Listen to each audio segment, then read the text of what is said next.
this is Venkat from Vela Training. Welcome to our IAM Identity Access Management training video series. ఇక్కడ మనకి identity access మేనేజ్మెంట్లో customer identity access management అని, అలాగే work force identity access management అని 2 types ఉంటాయి. So మనం ఎక్కువగా work force identity access management గురించే చూస్తున్నాం ఈ వీడియో సిరీస్లో. సో CIAM అంటే మనకి ఒక చిన్న ఎగ్జాంపుల్ చూద్దాం. ఇప్పుడు ఒక అమెజాన్ కంపెనీ ఉంది, వాళ్ళు ఒక కామర్స్ పోర్టల్ కూడా రన్ చేస్తున్నారు. సో మనం ఏం చేస్తాము, ఆ కామర్స్ స్టోర్లోకి లాగిన్ అయ్యి మనకు కావాల్సిన ఐటమ్స్ని ఆర్డర్ పెట్టుకుంటాం. సో మనం ఏంటి, అమెజాన్కి కస్టమర్స్, ఓకేనా? లేదు, అలాగే అమెజాన్లో వర్క్ చేసే ఎంప్లాయీస్ ఉంటారు కదా, కాంట్రాక్టర్స్, ఎంప్లాయీస్, వాళ్ళందరికీ వెళ్ళేది ఏంటంటే వర్క్ ఫోర్స్ ఐడెంటిటీ అనమాట. ఇక్కడ కస్టమర్ ఐడెంటిటీ యాక్సెస్ మేనేజ్మెంట్లో ఏం చేస్తాము అంటే, కస్టమర్ ఈజీగా లాగిన్ అవడానికి, అలాగే అతని అడ్రస్ని చేంజ్ చేయడానికి అన్ని పర్మిషన్స్ కస్టమర్స్కే ఇచ్చేస్తాం. లేకపోతే ఫోన్ నెంబర్ చేంజ్ చేయాలన్నా ఏదన్నా.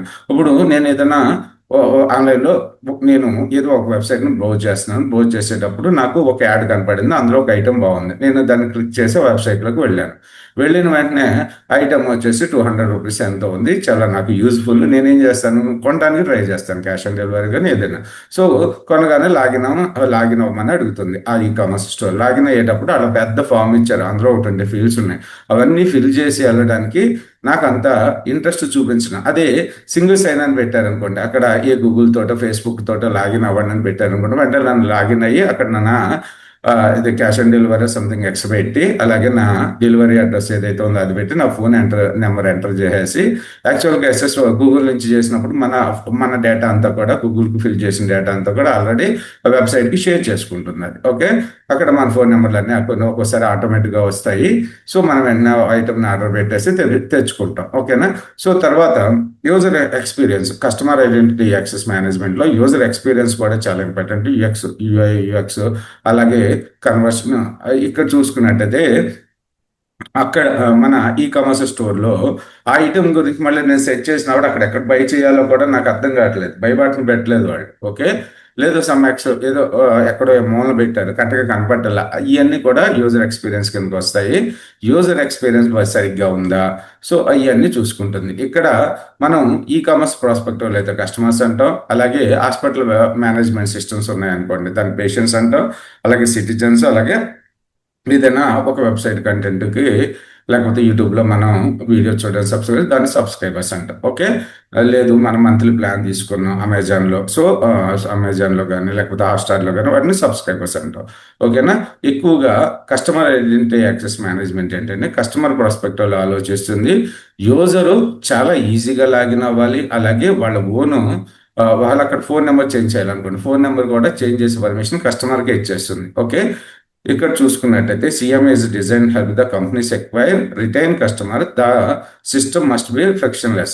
So it is too hard to log in or sign up. The customer will leave and go to a competitor. వాళ్ళ నాకు రిజిస్టర్ అయ్యేటప్పుడు నాకు కాంప్లెక్స్గా అనిపించింది అనుకోండి, వదిలేసి ఇంకో కామర్స్ స్టోర్లోకి వెళ్తాను. ఇక్కడ key characteristic frictionless onboarding, user register themselves or single sign on. Okay, massive scalability. ఒక్కొక్కసారి ఇక్కడ కస్టమర్ ఐడెంటిటీ యాక్సెస్ మేనేజ్మెంట్లో ఏంటంటే కామర్స్ స్టోరే తీసుకోండి, ఏదైనా బ్లాక్ ఫ్రైడే ఇలాంటివి వచ్చినాయి అనుకో, కొన్ని కోట్ల మంది, కొన్ని లక్షల మంది రిజిస్టర్ అవుతారు, వాళ్ళందరూ హ్యాండిల్ చేసుకుంటారు.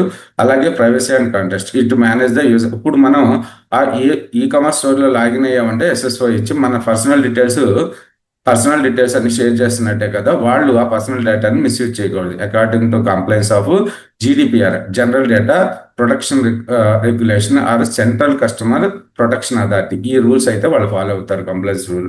అలాగే సెల్ఫ్ సర్వీస్ అంటే మనం పాస్వర్డ్ మనం అప్డేట్ చేసుకోవచ్చు, అడ్రస్ మనం అప్డేట్ చేసుకోవచ్చు, అలాగే అకౌంట్ డిలీట్ కావాలన్నా మనమే చేసేసుకోవచ్చు. అలాగే డీటెయిల్ ఎగ్జాంపుల్ చూసుకున్నట్టయితే ఇక్కడ ఎగ్జాంపుల్ ఆల్రెడీ ఇది డిస్కస్ చేసింది. అలాగే work force identity and access management, ఇక్కడ కంపెనీలో ఉన్న ఎంప్లాయీస్ కానీ లేకపోతే కాంట్రాక్టర్స్ కానీ పార్ట్నర్స్ కానీ వీళ్ళందరూ కూడా వర్క్ ఫోర్స్ ఐడెంటిటీ యాక్సెస్ మేనేజ్మెంట్లోకి వస్తారు. ప్రైమరీ గోల్ వచ్చేసి ఇక్కడ సెక్యూరిటీ అనేది ఇంపార్టెంట్, కంట్రోల్ అనేది ఇంపార్టెంట్, ప్రొడక్టివిటీ అనేది important. Work force identity is design to protect company data. The organisation owns their identity, not the user. So the focus on ensuring the right people have the have to access the right resources. Okay, దీని మీద ఎక్కువగా ఇప్పటి వరకు మనం మాట్లాడుకున్నది కూడా work force identity access management గురించి మాట్లాడుకున్నాం previous 11 వీడియోస్లో. ఓకే, ఇక్కడ కీ క్యారెక్టరిస్టిక్స్ చూసుకున్నట్టయితే స్ట్రిక్ట్ ఆన్ బోర్డింగ్. ఇప్పుడు ఎవరైనా ఒక కస్టమర్ అంటే ఎంప్లాయీ తను ఓన్గా రిజిస్టర్ అవుదామంటే అవ్వదు. ఈ user cannot register themselves. HR IT department create the accounts. Single sign on. So and employee logs in to once. ఇక్కడ కూడా మనకి సింగిల్ సైన్ అని ఉంటుంది, ఎందుకంటే email, Slack, Salesforce, Zoom వీటినన్నింటినీ హ్యాండిల్ చేసుకుంటాం. అలాగే life cycle management like GML గురించి కూడా మనం ప్రీవియస్ వీడియోలో చూసాం. జాయినర్కి ఏం పర్మిషన్స్ ఉండాలి, మూవర్కి ఏం పర్మిషన్స్ ఉండాలి, ఏమి తీసేయాలి, ఏమి యాడ్ చేయాలి. అలాగే లీవ్ అయిపోతా ఉంటే సో అతని అకౌంట్స్ అన్నిటిని కూడా బ్లాక్ చేయడం, లేకపోతే అతని మేనేజర్కి అసైన్ చేయడం చేస్తాం. తర్వాత high friction security. Security is more important than convenience. Employees are often forced to use MFA multifactor authentication such as hardware key or key code to their phone. ఇక్కడ మనం కస్టమర్ ఐడెంటిటీ యాక్సెస్ మేనేజ్మెంట్లో ఏం చేస్తాము, వాళ్ళు మీకు Facebook account ఉందనుకో, sorry Amazon account ఉంది, అమెజాన్లో లాగిన్ అయ్యేటప్పుడు మన లేకపోతే ఇంకో ఈకామర్స్ స్టోర్లో లేకపోతే హాస్పిటల్ మేనేజ్మెంట్లో అన్నోన్ సిస్టమ్ నుంచి మనం లాగిన్ అవ్వడానికి ట్రై చేసాం అనుకోండి, అదేం చేయదు, మనం మన యొక్క రిజిస్టర్ ఈమెయిల్ ఐడికి సింపుల్గా మెయిల్ పంపిస్తుంది, లాగిన్ అవ్వడానికి ట్రై చేస్తుంది నువ్వేనా అని చెప్పి. వాళ్ళ మనం దానికి రిప్లై ఇవ్వకపోయినా మనం ఆ సైట్లోకి లాగిన్ అయిపోయి లాగిన్ ఎలా చేస్తుంది అక్కడ మనకు కావాల్సిన ఆర్డర్ పెట్టేసుకున్నాం. ఇక్కడైతే అలా కాదు, కంపల్సరిగా so multi factor authentication enable అయి ఉంటుంది. ఆన్ బోర్డింగ్ అప్పుడు ఏమేమి పర్మిషన్స్ ఉండాలి, యాక్సెస్ కంట్రోల్ ఏమి ఉండాలి, security of boarding, right. So ఇదంతా కూడా ఐడెంటిటీ యాక్సెస్ మేనేజ్మెంట్లో మనకి కస్టమర్ ఐడెంటిటీ మేనేజ్మెంట్కి అలాగే వర్క్ ఫోర్స్ ఐడెంటిటీ మేనేజ్మెంట్కి differences. Thanks for watching this video. అలాగే ఈ కంటెంట్ కూడా వీడియో డిస్క్రిప్షన్లో పెడతాను, ఒకసారి చూడండి.